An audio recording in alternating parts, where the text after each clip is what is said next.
Okay guys, people were asking how hard it is to hook up and unhook attachments. So I'm gonna take the bucket off and I'm going to hook onto the Harley Rake right now.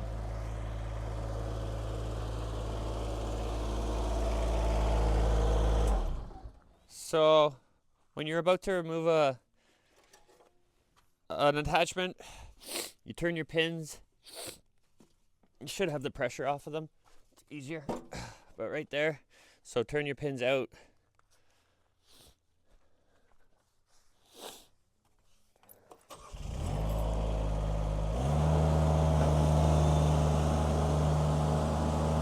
Go down. Just kind of turn the lever like this. Back up. You're out. Go, buddy. Okay, so how I like to do it, I'm gonna idle this down a bit so you can hear me, but how I like to do it, I like to raise up, turn it like that, and I can see down this gap. So kind of wiggle your way in there, lower it down, and once you're like that, then you kind of lift up while rotating in. So up, so back, and like that, and we are in.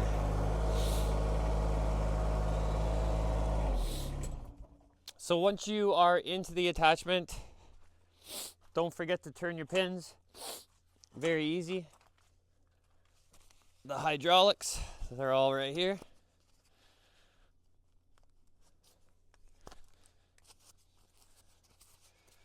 Even though you got your caps on, you know, try to wipe them off. A rag's better, but my gloves are all right. So it's pretty easy to see which one goes on which. So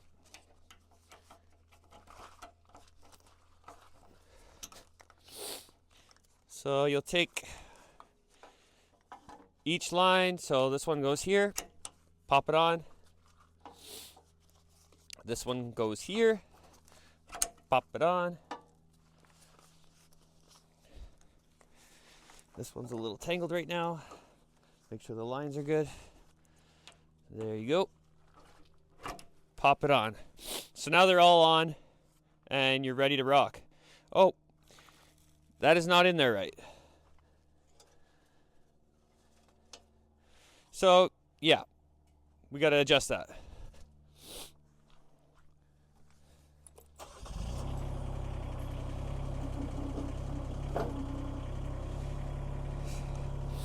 So I found if it doesn't go in all the way, just give it a little wiggle, the joystick, and it'll pop in. Now you can see it is in correctly. So it's not gonna pop off on you now. Always make sure you do that, because if your attachment does, if you're working over something and your attachment falls off, you could either wreck your hydraulic lines or whatever the thing falls on, you could wreck it. So I was gonna say, if you guys have a real issue on getting a line in, it does happen sometimes. Follow the line down. Say this one was having a problem, I'd follow this line down. It goes to here. You can just get a wrench, loosen this valve off just a little bit until a little bit of pressure comes off. You might see a little bit of fluid come out. Tighten it back up, and then that should give you just enough pressure off of the hydraulic line to get it on.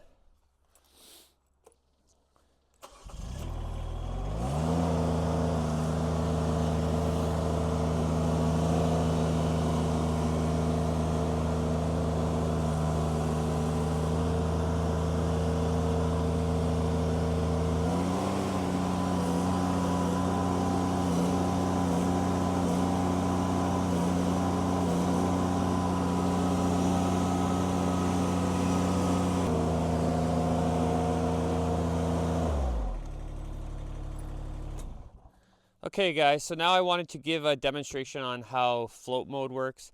I'm hoping my chest cam is showing, but the controls here, they're super smooth. People were asking how touchy they are, I mean, if you're full throttle, they're going to be a little more touchy than if you are running at 3/4 or half throttle. But depending on what you're using, if you're using an attachment like this, you always want to be full throttle so you're getting the most flow to the attachment. But yeah, so float mode, you push forward like this, and I thought it was supposed to stay like this, but the Vermeer guys were saying that usually it does stay like that, but I've found when I'm running it, I gotta hold it. So I'm not sure if it was designed to be held there or if it's supposed to lock in and mine just isn't working properly. But apparently on the Vermeer one, it's supposed to stay locked in. It stays locked in when I'm not using it, like when it's not running, but when it's running, it usually will pop out on me like that. So I'm not 100% sure if maybe mine's just not working properly or if you're just supposed to hold it like that. It would be nice if you didn't have to hold it, but I'm not sure about that. So let's see how this goes.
Okay, so you don't have to hold it forward. When you push it like that and it releases, it's in float mode, I can tell. So yeah, it's working perfectly fine.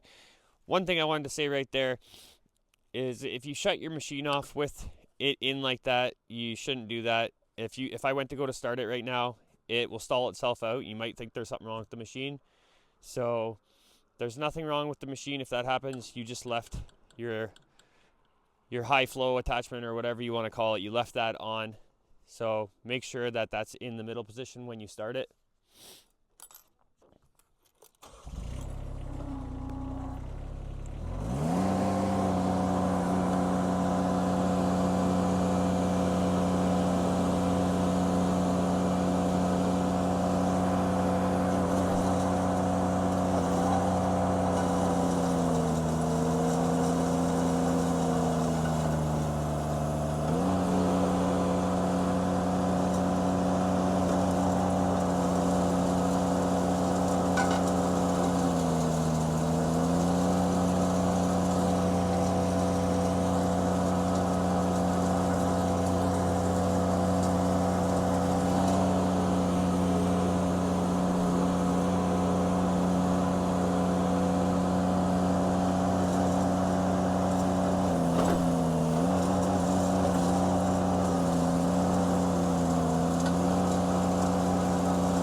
Okay, so one thing that I just noticed is you really want to kind of get those wheels on the ground and then hit it into float mode. Then it'll actually float and the tires are in the right position. If you get the drum just down and hit float mode, it kind of just wants to stall itself out. So I'm sure it's different with the different attachments, but on this one you want to definitely make sure that you're using the wheels. Anyways, I'm going to go hook onto the land leveler right now and kind of clean this up a little bit.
Okay, I just officially hit 4 hours on the machine, exactly 4.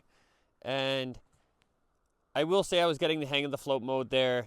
You basically just push forward hard and then it goes down and releases all the pressure and it stays in float mode. So yeah, I think it did a pretty good job here.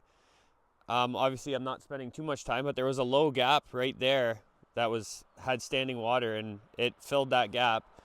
Obviously I need to do the whole driveway to get it perfect and get all the low spots out. But that'll be a job for, you know, when all the snow's gone and I can actually move all my equipment around and get to the driveway.